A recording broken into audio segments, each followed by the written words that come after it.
Hey everybody, Lisa here. Thank you for joining me for story time this evening. It's a beautiful Sunday evening. I have a few moments to give you part four um, of my story, and I want to say something first. Bear with me because you know, like when someone writes a book and um, you you want to be careful because of sensitive subject matter, or it might bring up stressful things for family members or such as that. So I'm having to be very thoughtful and careful as I tell you all this. And as you well know, disclaimer, there will be no names. And I, I decided to do it this way because I would never do anything to hurt or drum up, you know, anything from the past that would harm, my sisters or my mom or dad. Um, but I'll be able to, I think I'm pretty good at storytelling that I can convey it where you'll get it without me, you know, just disclaimer stuff. So bear with me. Also, I know I'm not much to look at on here, guys, but I'll be 60 years old next month, and um, I just felt like I had to, give y'all some insight. I don't know why, not everybody cares, but I do appreciate all the wonderful, beautiful comments about the last three parts of the story. That meant the world to me because I thought, well, I don't know how this is going to fly on here. And, people can be harsh. And I'm a very sensitive person. And I just thought it would be, I always wanted to write a book. I never got to write that book, but I think I would have had a bestseller.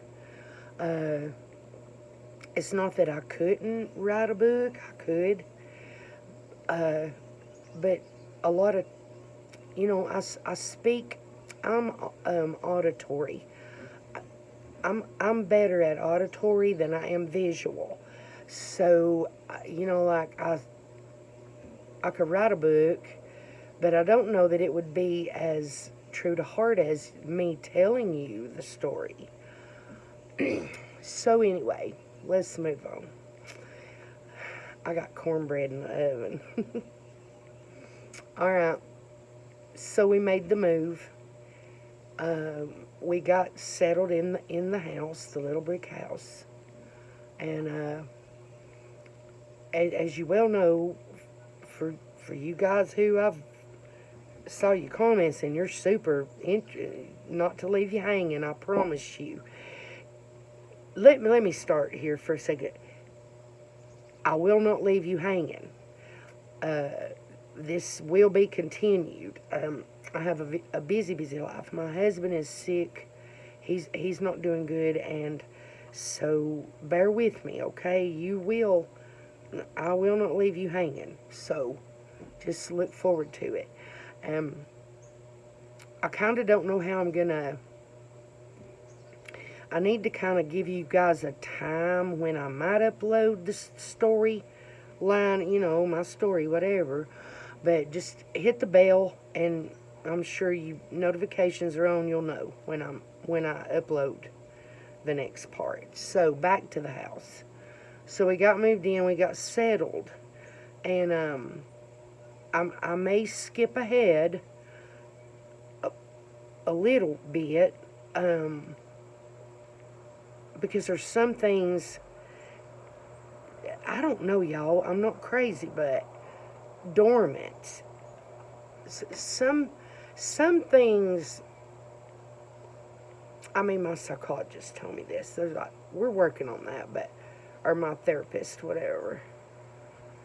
Uh, some things are so traumatic in your life especially when you're our age or you get older, or maybe not just my age, maybe any age, but you you choose.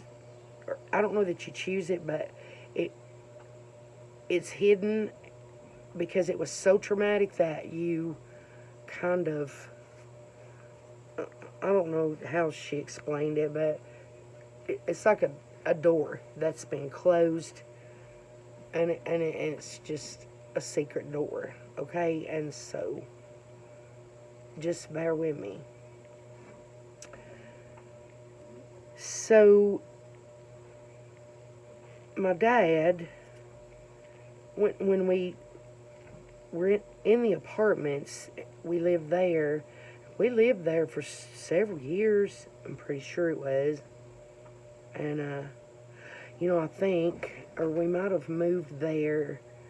We had another house, I remember, a childhood home. Oh, I was a toddler. Okay, so we moved from that house to the apartments. So, God, I may go backstory. I forgot about that. The little house that we lived in when I was just a baby. No, I was like born there, brought home from the hospital, born there. So my dad never, in the apartments when we lived there, I never saw my dad drink. I don't think he did. Now, that's all I'm going to say about that, so keep up. I was 8.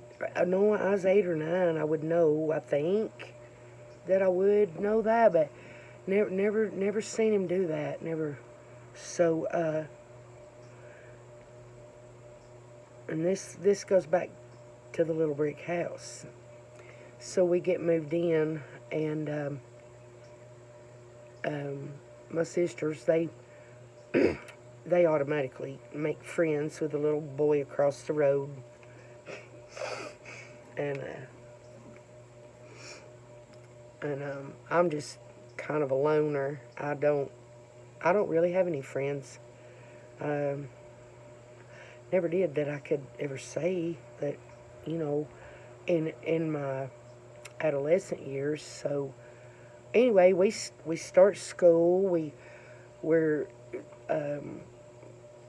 adjusting, and I'm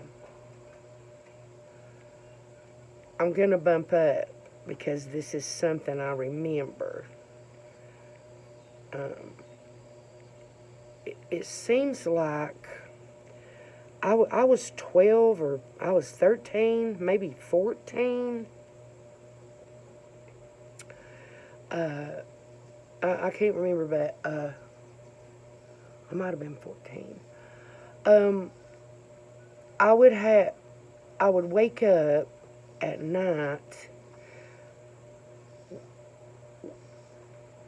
just, I don't know how to describe it. It was like I would get woke up in my room, and I shared a room with my middle sister because the baby sister was just a baby. She, like, in diapers, baby. She's probably 2, maybe, or something. And so we had this bedroom. It was a big bedroom, but it was old school. Like, I don't know if you guys know those crazy sliding closet door. Like it's a big ass double door, and like you slide them open. They didn't open, and you slide them open, and had the little finger. You'd put your finger in there and you'd slide it open. Those. But it was a full-on walk-in and big closet, whatever. And my middle sister, God love her, she was always scared of everything. she'd get a mole on her and it'd freak her out, or like, she's just a very scared person. And I might have been 14 or 15. I can't remember. I'm bumping up a little bit, guys, so bear with me. So anyway, so my sister was just scared of everything. Her, just, you know how you like when you're little and you're sweating to death, but I shared a bed with her, and like you're sweating beyond belief, summertime, and the person over here, they're sweating too, but they want all the covers up over their head, feet totally tucked in. She was like that, and she had to be totally, guys, I kid you not. It's like, I didn't care. I was the tough one, kind of. And I didn't care. I just, like, okay, whatever, you can have the covers. So anyway, I remember I got up during, and I need to give you the layout of this house. It was really weird. The hallway was just square. Like, you had a room over here, which was my room. You had the bathroom back here, and Mom and Daddy's room was here. Then you had the kitchen here, and then you walk into another area beyond my bedroom, and this is a big old living room, okay? So it's kind of just like a big box, whatever. I got up one night and had to go to the bathroom. And my sister was sleeping, wrapped up in her cocoon of a blanket, and it was hot. I remember summertime. I go in. I hated that hallway. First of all, let me say, this was the point in this house when I guess I was 14 or 15. I started feeling things, and I started figuring out there was something not good. Okay, but I was just a teenager, whatever. So I didn't want to wake anyone, so I went into the bathroom. You know how it was wood floors throughout the whole house, no carpet. You know how old wood floors creak and stuff. Well, so I go into the bathroom, I shut the door, and then I turn on the light. I get over there to do my business, whatever.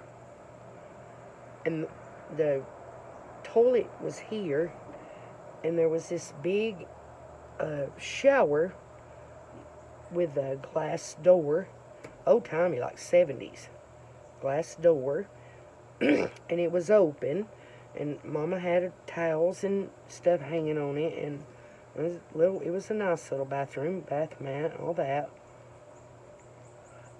So I sat down, and there was a window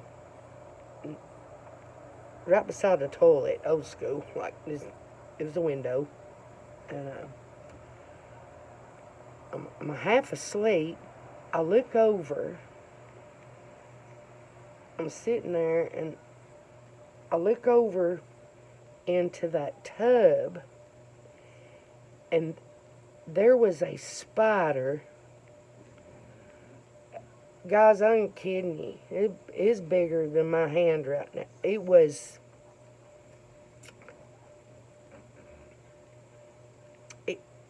a big, black, big spider. Well, I scream. I'm freaking out, and I scream, blood curdling, because, and I kept, looking, and it was just right there. on the back part of the tub. And so the household is awake now. I'm up off the shitter, whatever. Mama runs in, Daddy running in, and the two sisters, or the one sister, because the other one just a baby. What is it? What is? I said I explained without being. I could be dramatic about it, but I'm not going to do that because it takes a while for me to go into dramatic mode. But so the spider, when Mom and Daddy come in to that bathroom, that the damn spider was gone. It just gone. I told Mom it's a spider. She and went to proceed to tell her how big the spider was. Well, by God, if you see something like that in a glass encased tub shower thing, where the hell's it gonna go? That fast? I'm not saying it couldn't. That was my first traumatizing experience in the house. We never found the spider. Never found it, but it was huge. So I'm gonna leave you with the spider. Because, guys, this gets way worse as time progresses. Now, let me set this up for you for the next vlog. We lived in this home roughly 17 and a half years. 17 and a half years. In pure hell. And it was. I'm gonna leave you with that. Okay. I'll be back. To be continued. Stay tuned. There's a lot more to go. Thank you guys for your love and dedication to my story time. And I'll be back. And I love you with all my heart. I'll see you later. We're ending it with a spider story. Trust me, I will not leave you hanging. I'll see you guys later. Have a good night.